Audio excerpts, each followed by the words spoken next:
If we could go back in time and take an evening stroll on London's Blackfriars Bridge in June 1982, perhaps to let the crisp nighttime air quell our busy minds after a long, hard day, or to grapple with a grueling dilemma, we might notice a refracting object in the distance, a police sign. Maybe out of curiosity, the sound of our footsteps echoing in the dark silence surrounding us would move closer to it. With our hands in our pockets, we would approach to see it was an appeal for witnesses. In a red marker, the police had reported the details. Quote, at 7:45 a.m. on Friday, June 18th, 1982, a man was found hanging from scaffolding under this bridge. End quote.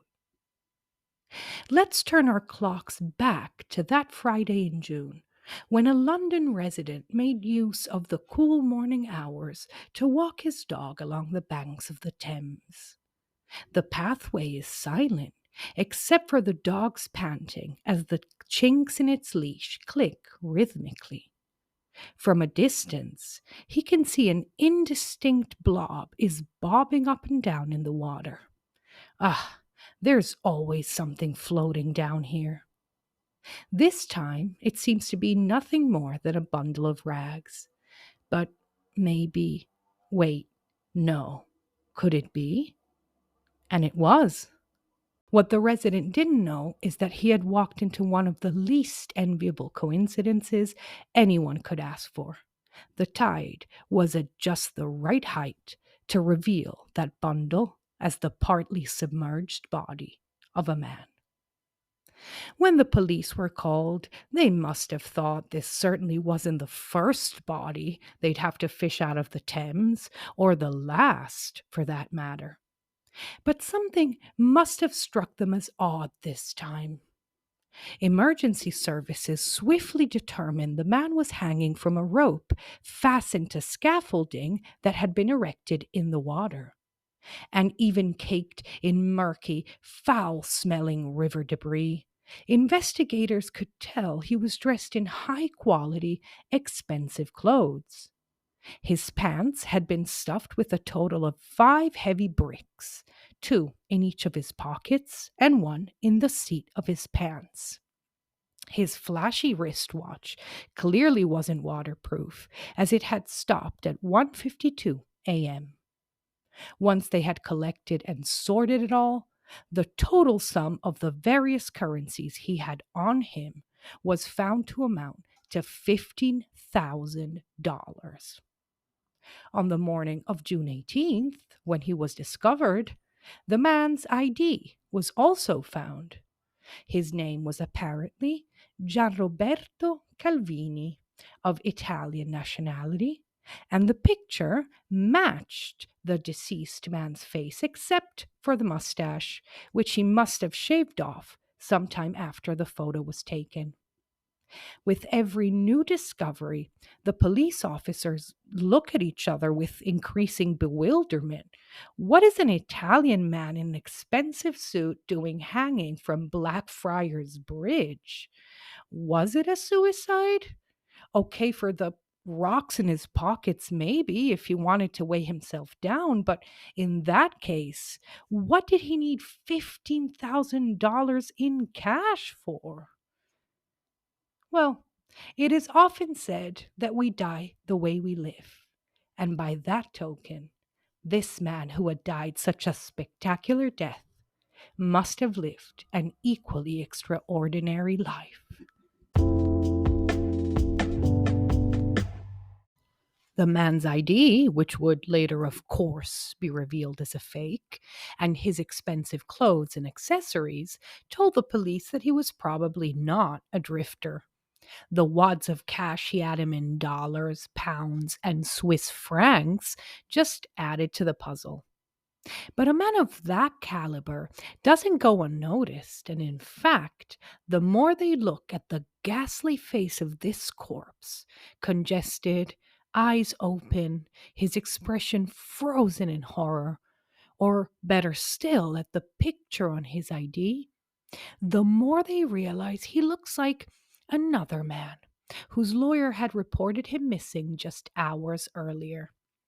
This man is also Italian and wears a thick mustache, and until his fall from grace a few months back, he was the president of Italy's largest Catholic bank, Banco Ambrosiano, a colossal financial empire that had begun and would continue to crumble under the weight of a recently launched investigation of its practices.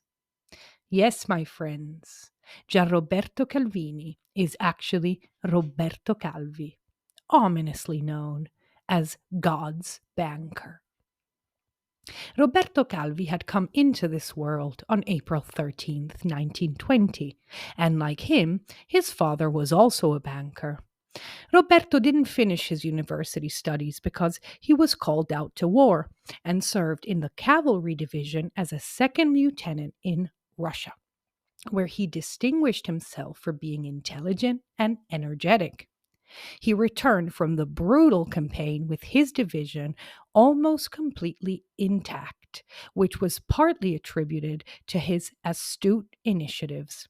For example, although it may seem counterintuitive, on their march back to Italy, when his men appeared to be given in to the hunger and the cold, he would make them dismount their horses and continue on foot along the vast frozen plains.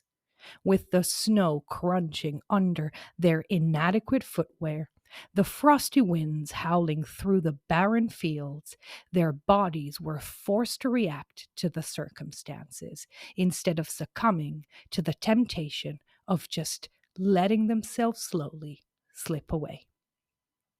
Upon Roberto's return, after a stint at his own institution, his father helped him land a spot as a clerk at the biggest Catholic bank in Italy, sometimes referred to as the Bank of Priests. And we have mentioned this. This is the Banco Ambrosiano in Milan. Banco Ambrosiano was a banking institution created primarily to cater to the interests of the clergy and the bourgeoisie, especially now that the 60s and 70s were ushering in Italy's financial boom, sometimes called the economic miracle. The Ambrosiano comprised the elite of Italy's Catholic finance, and even just to be considered for a position there, candidates had to bring their baptism certificate as well as a note from their parish priest certifying they regularly attended Mass. A very ironic peculiarity considering what we're about to uncover, but let's not just jump ahead of ourselves just yet. Like many of the people in our story, Roberto knew the value of making the right friends, and he made himself known to the man who would eventually become the CEO and then general director, and this man took him under his wing. When he was promoted to his personal assistant, Roberto was just 38 years old, and the dynamic duo soon made a name for themselves in the growing field of offshore banking operations. Now, please believe me when I say I've neither the background nor the competence to explain to you exactly what they were doing. What I can tell you, though, is that the reason they seemed to be particularly successful was because they had figured out how to circumvent bank reserve regulations.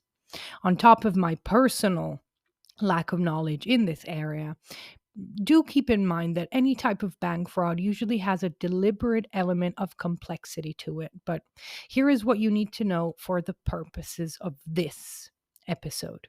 Okay, so banks are required by law to keep an easily accessible amount of capital at hand in case of unexpected demand.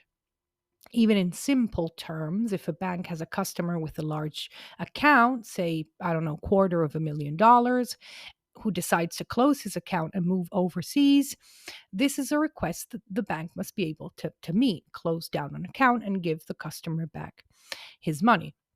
But Calvi had figured out that among banks that operated or communicated within the same parent company, These banks could circumvent the system if they wished to invest beyond their capabilities.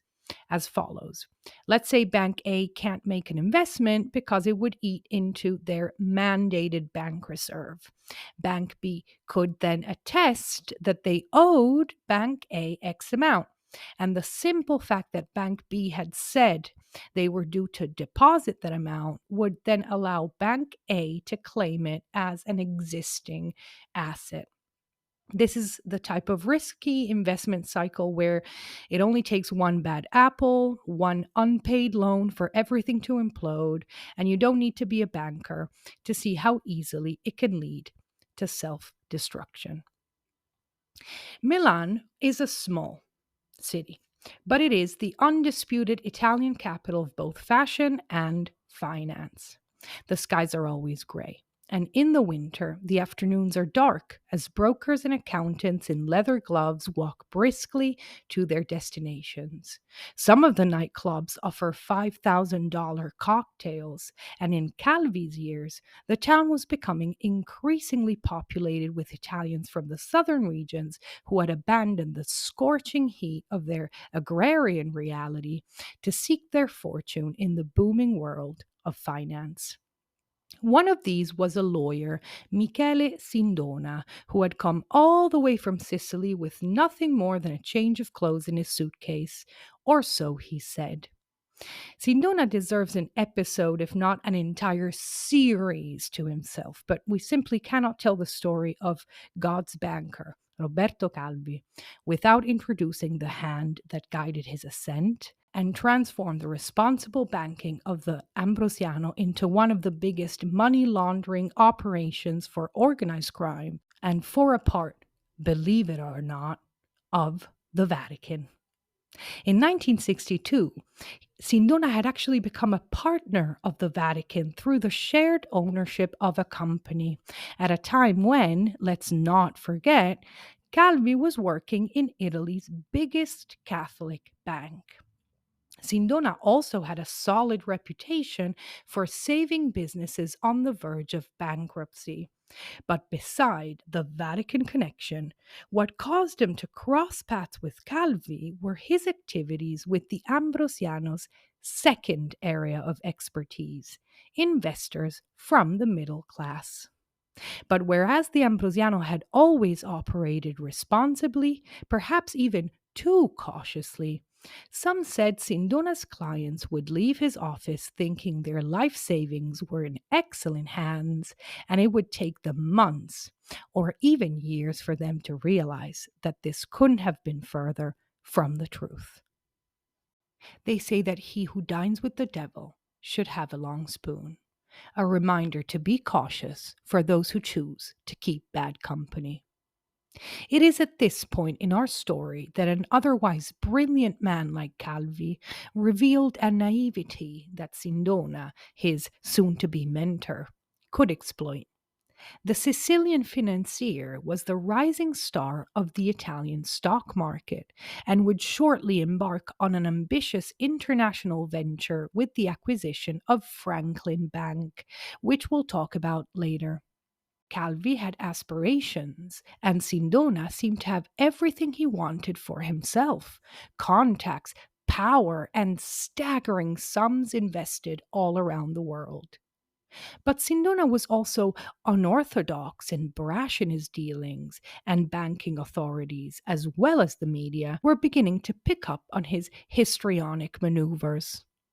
Perhaps to a less eager observer, even a cursory check would have revealed unclear aspects of Sindona's past, if not openly raised suspicions of a likely Cosa Nostra connection. But Calvi found himself drawn in by the thought of climbing the finance ladder, of accumulating vast amounts of wealth, of sitting at the table of the powers that be, and of becoming the proverbial go-to guy, the irreplaceable transaction magician that would benefit from the favors of those who could change his life. A life of luxury and prestige awaited him, all because he had crossed paths yet again with the right people. And not just the right people who were in turn backed by the right people, which so far had meant no problems. And if this sounds too good to be true, well, that's because it was all about to come tumbling down.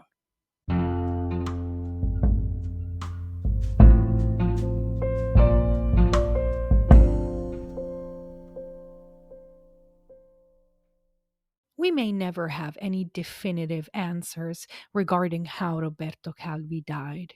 But the best way to try and make sense of what happened to him is not so much to look at his actions, but rather to look at the schemes that were being set up with his assistance. One of the problems with the Calvi case is that there were far too many people who had an interest in pulling the proverbial plug. And we have already hinted at the fact that through Sindona, Calvi was dealing with Cosa Nostra. But let's see who else he was up against. The first entity, let's say, Calvi was dealing with was the IOR, the Institute for Works of Religion. This is also known as the Vatican Bank. It was founded in 1942, and it's not as much a bank as it is a finance company. It doesn't issue loans or anything like that, but it manages the Vatican's tangible and intangible assets and long term, low risk investments. But it can accept deposits from entities and persons within the Holy See and Vatican City. And today it can issue credit and debit cards, and it runs the 13 ATMs and 100 plus POS terminals inside the Vatican wall. The IOR does not necessarily need to be administered by clergymen, and over the years it has been led by a number of secular financial luminaries. In 1969, its stewardship was entrusted to an American bishop by the name of Paul Marcinkus. And for all intents and purposes, in this episode, when we talk about the IOR, we're primarily talking about him. But before we talk about this fundamental character, here's what you really need to know about the IOR as an institution. Italy has no jurisdiction over the IOR or its account, of which there were about 5,000 at the time, with deposits for $2 billion. Most of these accounts, including current account number 01616, which is allegedly passed down from pope to pope, belong to parishes and priests or other Vatican residents who agree to devote a percentage of their savings to charity. But as the IOR could not be audited by the Italian banking system, and its board comprised a handful of cardinals who rarely met, it became very alluring to those who wished their transactions to remain secret. And the IOR, wittingly or unwittingly, capitalized on this over the years by making discretion its key feature. In 1971, 2 years after Marcinkus's election at the presidency of the IOR, Calvi, guided by Sindona, was elected general director of the Ambrosiano and began his ascent within the bank. Now remember, Calvi had made a name for himself by specializing, among other things, in offshore operations. Let's think about this from the point of view, for example, of someone looking to launder large sums of money. What better system than a bank with coded accounts that no state, except for the Vatican, can gain information about, combined with a complex system of offshore banking institutions designed to bounce the deposit around until it comes back to the sender after dues are paid as a normal payout from what looks like a totally legit stock exchange deal or something. Anything that will allow you to reasonably explain where it came from. So you can now spend it on yourself or on some lawful sort of profit, like the acquisition of businesses and real estate that will make sure you stay rich even if your unlawful activities are taken down or hindered at some point. But let's go back to our ecclesiastical dignitary, Paul Casimir Marcinkus, the son of a window washer. Paul Marcinkus was born on January 15th, 1922, in Cicero. This suburb of Chicago counted about 70,000 inhabitants at the time, the most famous of which was, of course, Al Capone. In 1947, Marcinkus was sent to Rome as a promising seminarian. We won't retrace his long and colorful ascent, but suffice it to say that in 1952, his loyalty and his efficiency drew the attention of Monsignor Giovanni Battista Montini, who would go on to be elected as Pope Paul VI in 1963. Marcinkus became an important part of his entourage. He would give the Pope private English lessons and served as an interpreter in meetings with foreign dignitaries, including American President Lyndon Johnson. He also acted as a papal bodyguard, which, together with his 6'4" stature, that's 1 meter 93, won him the nickname of the Pope's Gorilla. Not at all unmerited, since he was credited with saving Paul VI from a knife wielding maniac during his 1970 visit to the Philippines, which, of course, further ingratiated him with the pontiff. Okay, so we're back to that central theme, making the right friends, but in our story, Marcinkus also held another type of sway, the oldest one in the book, and the one that history has often shown to be a high risk, high reward affair, being the right person in the right place at exactly the right time. While we may all associate the Vatican with all kinds of riches, it is a state that has no actual industries, and it doesn't produce a gross profit the same way a state with, say, textile or agricultural industries would. So, when the Italian government decided to introduce a flat tax on Vatican finances, which would thus no longer be completely tax free, the Pope must have thought this was a problem. Keep in mind that this included a property tax, and the Vatican owned approximately 1/3 of the city of Rome. Even if they devolved every nickel and dime donated to every parish in every diocese, there's no way they could pull this off without making massive changes in a fiscal system that had not thus far needed to provide for taxation. Of course, if the Vatican could somehow find a way to rapidly disinvest in Italy and reinvest its assets in more favorable economies overseas, this could represent a solution. To do that quickly, of course, you would need a finance whiz, perhaps someone who specializes in offshore solutions. Better still, if they have already worked with the Vatican, maybe even within a reputable institution that very few would ever think of investigating. What do you think, my friends? Does Roberto Calvi fit this profile?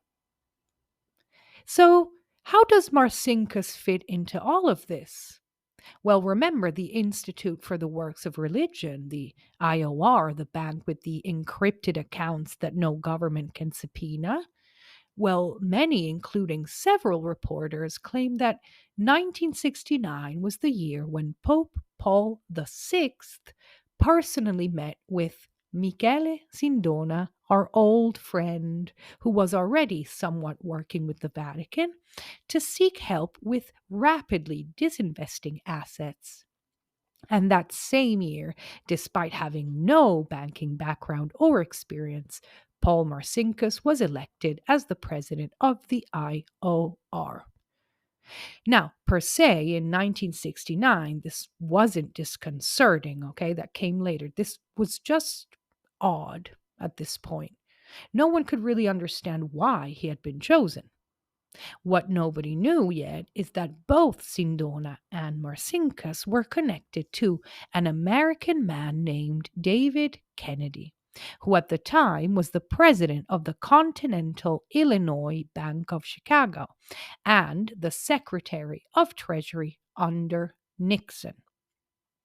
So let's step back for a second look at these two. So, on one hand, we have Sindona, clearly backed by Cosa Nostra, which essentially means, well, as long as you stay on their good side or don't get caught in their crossfire, that you can make things happen at the drop of a hat. On the other side, Marcinkus, clearly backed by the Pope himself and the Vatican, which, I'll remind you, is a state which does not answer to any foreign jurisdiction. And this will become important on more than one level later. Backing both of them, both Sindona and Marcinkus, the elite of American finance in the person of David Kennedy. Bring in Roberto Calvi, and just like that, the biggest and most reputable Catholic bank in Italy is now also on deck to make sure everything runs smoothly. An old Italian adage says that all tangles come to the comb, which signals, just like a comb abruptly stopping halfway down a neat looking length of hair, that even the smallest lies and misdeeds will eventually emerge. But in 1969, we hadn't reached that point yet. And if you're having trouble understanding why the connection between these people matters, and frankly, with all the names I'm chucking at you, I wouldn't blame you, just think of it like this. Take a bunch of magnates of finance, the kind that have spent a lifetime cultivating the tricks of the trade, and give them an enormous amount of the taxpayers' money. As the bundles of cash tumble out onto the table and the sound echoes into the quiet room, say, if between you, you can manage to make this money disappear, that is, if you can create a trail that's virtually impossible to follow without eventually running into a wall, well, gentlemen, you get to keep this money, and the taxpayers who work hard for their bread and butter and who slave away all day, every day, just to be able to afford the luxury of feeding their families a decent meal, they will get stuck with the task of replacing it. We already know they can pull it off because that's what they do. So your salvation now rests entirely on their conscience. Will they agree that between them they already have much more than the average person? And will they desist from doing something that's morally wrong? Or will they take an opportunity that may never come again? Well, perhaps the answer is in yet another question. How do you think they got to where they are now? In 1970, Sindona officially introduced Marcinkus to Roberto Calvi, who, under Sindona's wing, began his ascent within Banco Ambrosiano just 1 year later. By that time, Marcinkus had convinced him to approve certain operations, including sending money offshore. And again in 1971, together they founded Banco Ambrosiano Holding, a company in the financial haven of the Bahamas that would become the crossway for all of the Sindona Marcinkus Calvi shenanigans to come. A total of $1 billion would ultimately be funneled overseas, primarily to a number of companies set in Panama. Of that grand total, $350 million were thought to be tied to counterfeit bonds forged by the mafia, but let's stay with the Bahamas for the moment. It's Christmas 1971. Picture a luxurious private resort in which Calvi has taken his family and his business partners on a lavish vacation. In a tight-fitting Speedo, Bishop Marcinkus raises a glass to the newly concluded deal as Michele Sindona fiddles with a big pot of spaghetti that will turn out to be terribly overcooked. Between them is a man in his early 50s with a visible bald patch who enjoys golfing and whose heart fills with joy when his family admires how far he's come. He knows what he's doing is illegal, but hey, with the president of the IOR and the rising star of Italian finance on his side, he's fairly sure he could deal with any problem. As the cool air of this evening in his beautiful property, thousands of miles away from home, as his illustrious company chats away, twisting spaghetti on their forks and toasting to great things to come, he lulled himself into thinking it was always going to be this way.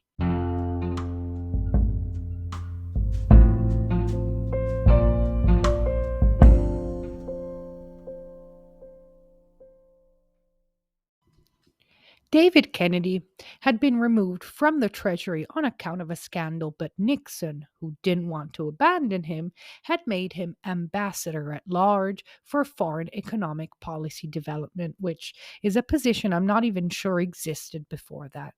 So, this terribly naive banker deserves some forgiveness for believing he was in the company of the very select group of people, which now included himself, in a place high enough to plunder the world with absolute impunity. And cheers to that, I guess. But the truth is, for every transaction Calvi supported, for every million he sent overseas, two things were happening. First, he was creating a hole in the Banco Ambrosiano's finances that he would ultimately be unable to fix. And secondly, he was becoming a slave to people who he didn't even know. People from Rome's infamous Magliana gang and from Sicily's Cosa Nostra, who many believe were there with Calvi that night, 11 years later at Blackfriars Bridge in London, as the river waters sloshed around the scaffolding in the darkness of his very last night. In any event, by November 1973, the Marcinkus Calvi Sindona trio had moved $4,000 billion, and Sindona had erected a small empire, which included two banks in Italy, banks in Germany and Switzerland, an array of finance companies, some of which were real and some fake, a sex toy business, and one of the United States' top 20 banking institutes, Franklin Bank. If he wasn't already, he must have started to think that stealing from middle class investors was easy, and that getting into bed with such questionable fellows perhaps wasn't as bad as everyone made it seem. But all of a sudden, trouble came brewing from both sides of the ocean. On the American side, Franklin Bank went bust. Some say due to the money Sindona had lent on behalf of the CIA to South American anti communist groups who never paid it back. In a failed attempt to rescue it, the American government spent $100 million of the taxpayers' hard earned cash. So if you're listening from the States, our most heartfelt apologies. On the Italian side, things weren't going much better. You see, Sindona's empire was based on little more than a Ponzi scheme. A Ponzi scheme is when you gather money from investors, which you either lose or keep to yourself, and spend the rest of your time trying to find new investors to pay back your old investors, rinse and repeat. And of course, inevitably, there will come a point where no matter what you do, you can no longer generate enough money to pay your investors, quote unquote, back. And the smallest amount of pressure will bring the whole thing crashing down like a crack steadily crunching its way along a glass wall. And sure enough, when the Italian treasury thwarted Sindona's attempt to inject more capital into one of his companies, a company called Finambro, they started looking more closely into his activities, which caused Sindona to flee to Manhattan, where he stayed in a luxury suite on Fifth Avenue, claiming he was being persecuted by Italian authorities on account of his openly anti communist views. And for the moment, that's where we're going to leave good old Michele, at a hotel where the cheapest suite today is on offer at $925 per night. With Sindona out of the game, Calvi continued his ascent and by 1975, he was the chairman of Banco Ambrosiano, and things between him and Marcinkus continue much as they had until 1978, when Marcinkus's patron, Pope Paul VI, dies. His successor, John Paul I, had been a friendly looking cardinal with great ideas on how to reform the Church and the Vatican Bank, that is, the IOR. Bad blood was said to run between him and Marcinkus, and he had once remarked that a bishop should not be running a bank. Whatever he had in mind, John Paul I took with him to his grave, just 33 days into his pontificate. That same year, in 1978, an article was published by a controversial reporter by the name of Mino Pecorelli, in which he listed a number of priests, including Marcinkus, who he claimed to belong to an underground, secret Freemasonry lodge called Propaganda 2, P2 for short. He was shot dead in his car in March of the following year. 1979 also marked the year when things started to turn for Roberto Calvi. Ginormous sums were leaving Banco Ambrosiano, and despite his attempts to recuperate some funds, the institute started having problems. Banca Italia, Italy's central bank, decided to open an investigation, but the magistrate who was supposed to lead it died in an ambush by an alt-left terrorist group for reasons still unknown. The central bank's general director was then arrested along with his staff on accusations that would later turn out to be false. But in the meantime, Calvi, who had been facing an investigation, had dodged one heck of a bullet. Errare humanum est, my friends. To err is human, but we persist at our own risk. Ironically, the fact that Calvi must have felt the walls closing in around him is probably what led him to a series of fatal mishaps and missteps. One of the companies Sindona had run into the ground, causing Italy to open an investigation, which in turn caused him to flee to New York, was called Banca Privata Finanziaria. In March of 1981, authorities showed up at the home of a man named Licio Gelli, who appeared to be nothing more than an unassuming mattress salesman. They were looking for a document called the List of 500, which has never been found, and was an alleged list of all the illustrious people who had received their deposits back along with interest from Sindona's Banca Privata Finanziaria before it defaulted, leaving a trail of misery and debt in its wake. Again, they didn't find that list, but what they did find ended up taking down not just a few finance cowboys, but the entire government, effectively ending the undisputed role of the Christian Democracy Party that had been in power since the end of World War II, and resulting in what many have described as Italy's first deliberately secular post-war administration. Now, you didn't think I was going to mention a clandestine Freemasonry lodge of which Marcinkus had been reported to be a part and just leave it there. And by the way, if you think there's no way the story could get any crazier, well, hold on to your hats. In recent years, you may have seen a sort of expose of a place called Bohemian Grove in California, where the rich and powerful are said to meet to worship, among other things, some sort of freaky, demonic talking owl. I don't know enough about these get togethers to make any sort of comment. I don't know how much truth there is to it or what the meaning of any of this is. But I do know there's a good reason why people are freaking out and why people don't like this. Regardless of what it is they plan to do, what we as the people don't want ever is for all those who hold sway in, with regard to the government and those with mass media empires they can use to influence public opinion, along with people in high finance who manage massive amounts of money and can exert influence on those making the rules and regulations.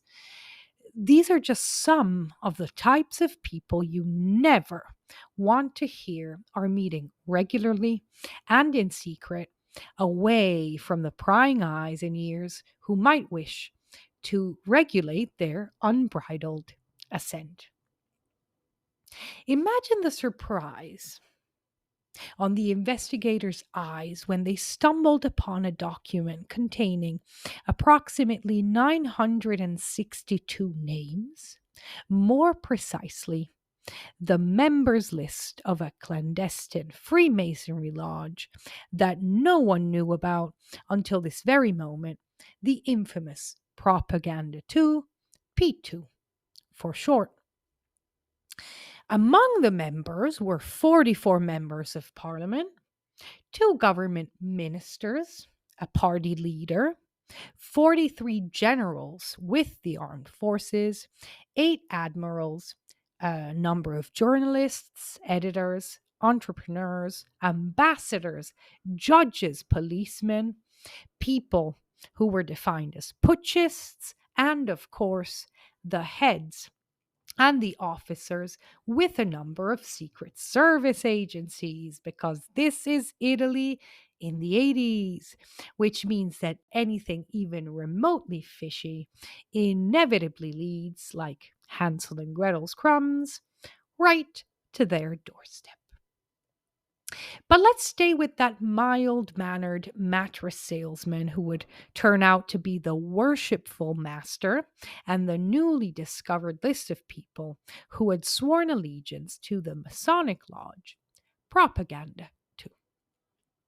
Membership number 43/649 is associated with an American prelate, a bishop from Chicago, and the chairman of the IOR, Paul Casimir Marcinkus, and membership card number 1624, created on January 1st, 1977, belonged to Roberto Calvi, the chairman of Banco Ambrosiano, an institution that, no one knows yet, has a credit exposure of $1,200,000,000 to the Vatican Bank.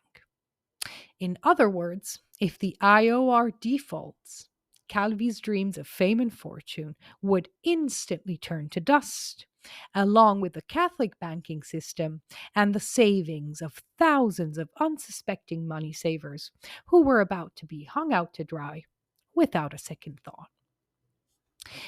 It is clear that with Sindona out of the picture, the man who had introduced the banker to both Marcinkus and the P2, Calvi was his somewhat natural successor, and he was hoping to use the P2 Lodge to finally be able to manage the stratospheric sums Sindona used to handle. In Italy, no lawful organization can ever be clandestine or secret. You're welcome to be a Freemason. We have those. But associations need to exist openly or they automatically become illegal. So Calvi and his P2 friends were in enough hot water as it was. But the list also contained an editor who had brokered the acquisition on part of Calvi's bank on one of the nation's most important broadsheet newspapers. It had been an expensive move that no one had really understood until it became clear that as a unit, Propaganda, too, wanted to move into the news sector to better control public opinion. Just months after the P2 scandal breaks, causing a complete overhaul of the administration as a whole, Calvi is investigated and arrested on charges relating to a company he had acquired from Sindona that had been found to export money illegally and found to have partaken in foreign exchange fraud. Calvi was tried and sentenced to 4 years in jail and fined the equivalent of 30 million US dollars today.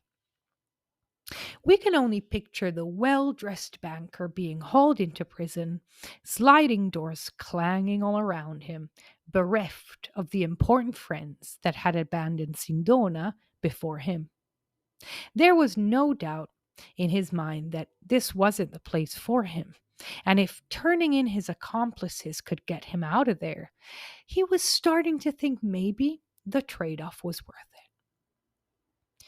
During one of their visits, Calvi slipped his family a handwritten note that said the name of this trial is IOR, referring, of course, to the Vatican Bank, and not so subtle hint of what he could reveal.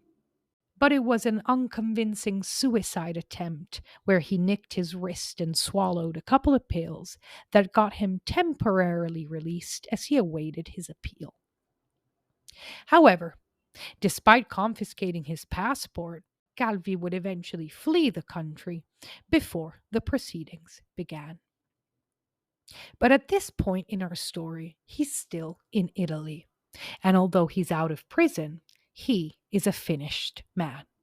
His name and his reputation have been tainted by the various Sindona scandals, by the investigation into his conduct as the chairman of the Ambrosiano, whose resources had been all but drained, and by his membership in an illegal, clandestine Masonic lodge that secretly brought together the country's elite, which was now public knowledge.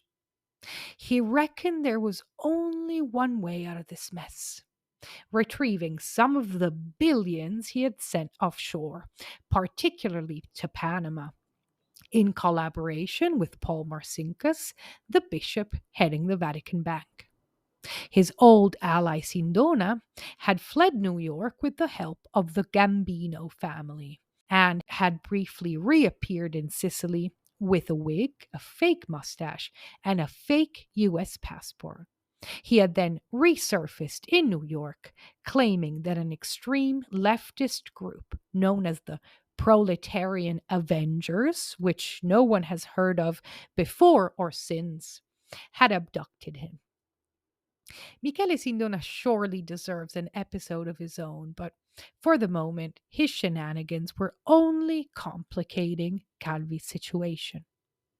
There was only one person who could help him, someone safely stowed away behind the cobblestone in St. Peter's Square: His Excellency, Bishop Paul Marcinkus. The IOR, the Vatican Bank, by this point had a $200 million debt with Calvi's bank that had largely been sent offshore. And what Calvi wanted from the bishop was a set of letters of patronage. This is a very Italian thing, but in a nutshell, Marcinkus would have to guarantee in writing, as he would, to Calvi's offshore creditors that the Vatican was sufficiently invested in doing business with Calvi's bank that they were offering an atypical financial warranty.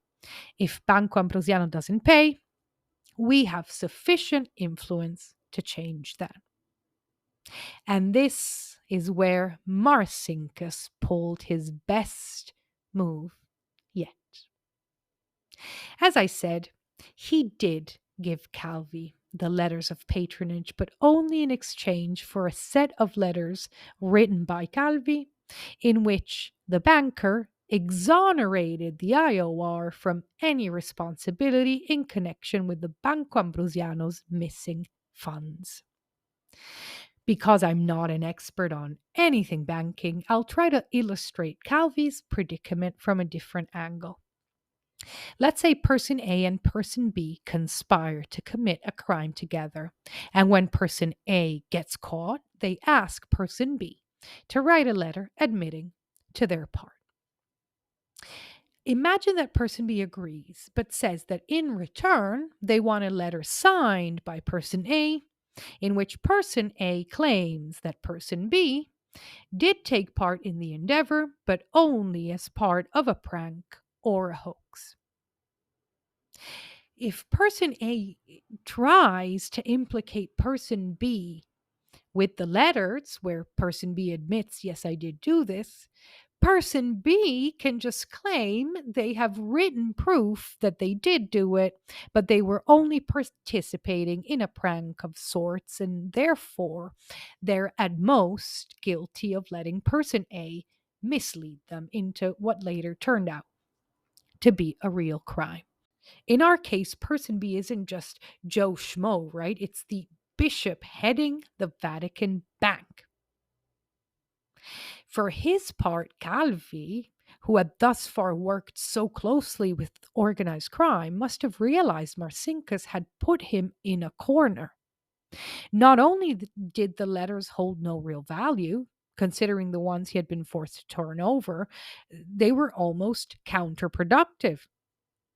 There were all manners of very unsavory characters watching the banker very closely to see if he would crack under pressure, and any attempt to save himself would already have been viewed as problematic. It's one thing to have a smoking gun. It's another thing entirely to go head to head with the Holy See in a battle of letters which cancel each other out when you, by the way, and your entire banking institution are looking at criminal charges for fraud. In an attempt to retrieve some of the millions that could save him and the Banco Ambrosiano from certain destruction, Calvi had reportedly sought help from dangerous fellows, the Opus Dei organization, the Magliana gang that ruled the capital city of Rome, and Pippo Calò, the now infamous Sicilian mobster who made his fortune in Rome by connecting the Sicilian Cosa Nostra to endless financial opportunities in the capital. But in April 1982, that all changed. Mr. Rosone was Calvi's number two. One morning in Milan, as he was leaving for work, he was confronted with the sight of a burly man with an unkempt beard staring at him menacingly. Mr. Rosone doesn't know it, but he's looking at Danilo Abbrusciati, also known as the Chameleon, one of the most prominent figures in Roman criminality. All of a sudden, he points a firearm at Rosone. The gun jams, but the Chameleon is an expert at handling weapons, and with a few quick, precise movements, he unjams. Rosone falls to the ground after being shot in the knees, and the Chameleon hops on the back of the getaway motorbike that begins its escape. But a quick thinking security guard takes aim and shoots, killing the Chameleon, whose body tumbles off the bike and onto the street, lifeless. The reasons why Rosone was targeted were never fully cleared, nor was it ever ascertained why a criminal the likes of the Chameleon had traveled hundreds of miles to take care of the hit personally. But for Calvi, this was the final straw.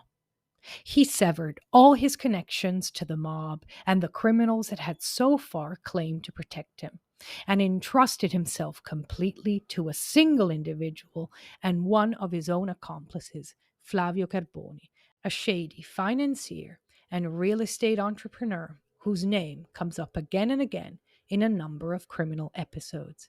But this is Italy, and apparently that's how we like it. Calvi's passport had been confiscated, and he was just weeks away from the trial that might send him, the banker in a three-piece suit, back to the slammer. He asked Carboni to help him escape, and after the latter procured him a set of fake IDs, Calvi boarded a speedboat to what was then Yugoslavia. He then stopped in Austria, where he stayed at the home of Carboni's long standing mistress, finally arriving in London after boarding 8 different flights, although he had originally planned to travel to Switzerland. He had wanted to retrieve some documents there, but Carboni had persuaded him that the English capital was safer. He had set him up in the Chelsea Cloisters Hotel, which, from what I gather, at the time was London's equivalent of the Cecil Hotel, where most of your neighbors are honest, hardworking, blue collar inhabitants, but it wouldn't be completely unheard of to run into a sex worker or a drug dealer. But we'll come back to that later. Before we get into the last leg of this story, if you've made it this far, I want you to know that I really wouldn't blame you if you thought I was making all of this up. Hotshot bankers found dangling from Blackfriars Bridge with bricks in their pants and $15,000 in cash, the Vatican laundering the mafia's money, bishops toasting in tight fitting Speedos at luxurious resorts in the Bahamas, countless deaths, including judges and reporters, and the entire governing elite of a nation's military and civilian matters turn out to belong to a secret Masonic lodge, which was only discovered after years of activity. But I promise you, you just can't make this stuff up. Back in Milan, with Calvi still on the run, the board of the Banco Ambrosiano met in June of 1982, on the 17th day, requesting the intervention of Italy's central bank to launch an investigation and relieving Roberto Calvi of all his duties in absentia. Roberto Calvi's personal assistant, a long standing employee in her 50s, is in her fourth floor office as usual. The board meeting is still in progress when the sound of her body hitting the concrete below reverberates throughout the building. An apparent suicide. In her office, she left a note damning Roberto Calvi to hell and pleading with investigators to break the news of her death very carefully to her sister, who has a serious heart condition. When he heard the news, Calvi didn't believe she had taken her own life. He himself had confessed numerous times to his family members that he feared for his life. And as far as he was concerned, this was just another sign that the circle was closing in around him. It was the 17th of June, and he wasn't wrong. Only a few hours stood between him and his grisly death. At the Chelsea Cloisters Hotel, Calvi is uneasy, wondering how a wealth whiz like him could have sunk so low. With him is Silvano Vittor, a smuggler from the north of Italy, to whom Calvi reportedly hands the briefcase he never went anywhere without. Some say it even contained some letters to Pope John Paul II himself, in which Calvi warned that he really didn't want to tell all, but he would not be blackmailed. Regardless, after his death, the briefcase went missing, and when it did resurface, it appeared that anything of any importance had been removed. There is evidence that Flavio Carboni, who was in London at the time, invited, or some say lured, Calvi to a nighttime meeting to which he never showed up. A few hours later, 7 kilometers, or roughly 4 miles away, Roberto Calvi, or Gianroberto Calvini, I should say, was lying lifeless on the banks of the Thames after emergency workers had taken his body down the next morning. The corpse was found to be wearing 2 pairs of underwear. 3 pairs of spectacles, as well as a pair of sunglasses. And the cash we already mentioned, along with 5 kilograms or 11 pounds of bricks and rocks in his pockets and groin area. Before the body could be examined, the police had undone the noose instead of cutting the rope to preserve the knot and remove the weights from his trousers. Prior to taking photos, investigators apparently also did up Calvi's blazer. In their first investigation, which started and ended that same year, the British police ruled Calvi's death a suicide. A year later, this was revised, and the 1983 ruling was a so called open verdict, which meant that neither suicide nor murder could be definitively proven. Calvi was a man in his 60s and not a particularly athletic one. If he had taken his own life, considering his death happened sometime around 3 a.m. on June 18th, he would have had to walk 7 kilometers or over 4 miles in the dark from his hotel to Blackfriars Bridge. And even if he had taken a cab, why go there? The scaffolding from which Calvi was found hanging would not have been visible in the dark. He would have had to take the pedestrian subway down to the banks of the river and then somehow noticed it then. A proper stroke of luck, considering this particular scaffolding was positioned next to a ladder that would have allowed Calvi to approach it. However, being detached from the actual bridge, when he climbed down to the right height, this man with no particularly athletic qualities, dressed in an expensive suit, would have had to jump sideways from the ladder to the actual scaffolding, the same way you jump over a crevasse or something, with 11 pounds or 5 kilos of rocks that he must already have had with him, as the scaffolding presented nothing of the sort. Not happy yet, Calvi would then have decided to fasten a rope he also may have had with him, not to the side of the scaffolding where he'd landed. He decided to inch sideways along the poles until he made it to the other side. In fact, he wasn't found in the space between the scaffolding and the ladder. He was found facing the opposite bank with the entire width of the Thames before him. Under Calvi's nails, there were no traces of the bricks and rocks he supposedly handled, and although experiments showed that rust from the scaffolding would stay on the skin, even on a person who'd been immersed in water, he presented none. Again, anything is possible.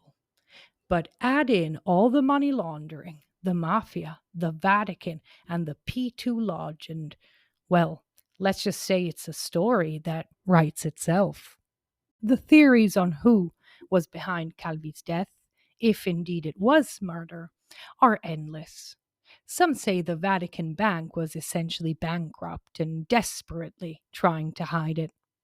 Others say that Pippo Calò, the Cosa Nostra money whiz, had him offed because he had embezzled from the mafia, from the Magliana gang, and from the P2 Lodge.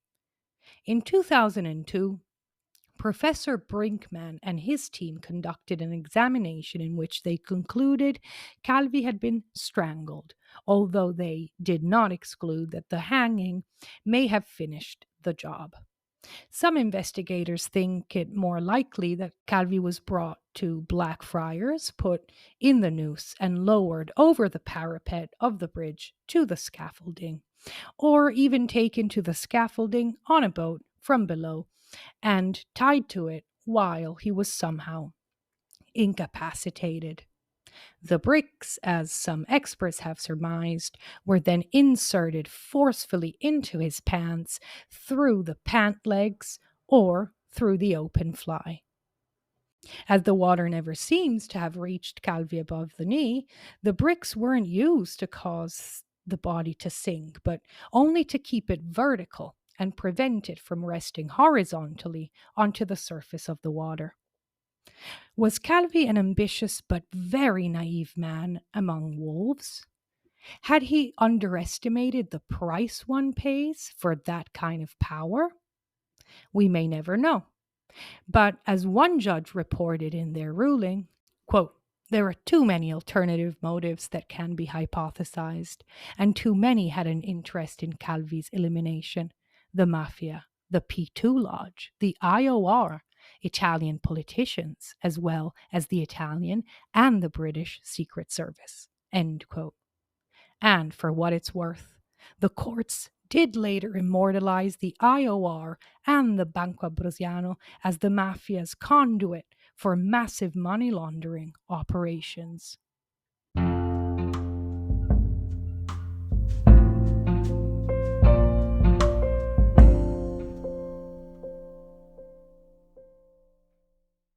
Back in 1979, Giorgio Ambrosoli was an inspector in charge of liquidating one of Sindona's failed enterprises, but he was getting a little too close for Sindona's comfort.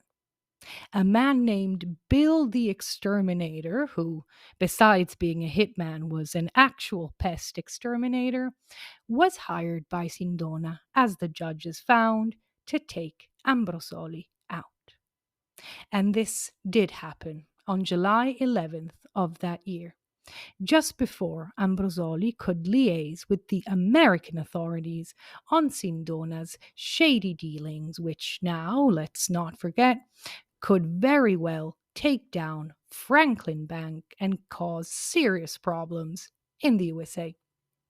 However, Ambrosoli had already given a statement, which he would never get a chance to sign, in which he spoke of a $3.5 million trust fund which had gone to a banker from Milan, Calvi, and an American bishop, Paul Marcinkus. However, after Ambrosoli's death, things would only get harder for Sindona, and Bill the Exterminator wouldn't fare much better, considering he eventually fell to his death from the 9th floor of a Manhattan penitentiary. As for Paul Marcinkus, in 1987, the Italian judiciary tried to hold him accountable for his part in the Banco Ambrosiano debacle, but the warrant for his arrest never led to anything. Protected by Vatican immunity, which the Holy See had refused to lift, Marcinkus was confined to the Vatican walls, unable to set foot out of that perimeter for fear the chickens would finally come home to roost. He died a free man at the age of 84 in Arizona after having abandoned all his duties. As you can tell, there's like 8 follow-up episodes right here. P2, Sindona, Marcinkus, and I assure you, they're all coming. I don't know when, but they're all in the pipeline. There you have it, folks. A very, very brief, believe it or not, overview of the time that Marcinkus broke the Vatican and Calvi broke the system. The story of one man who kept his cool, relinquished his career, but escaped with his life, and another who only saw the ugly side of power when it was too late. He refused to fall on the sword and ended up on the gallows instead. And that, my friends, is how a dream becomes a Mediterranean nightmare.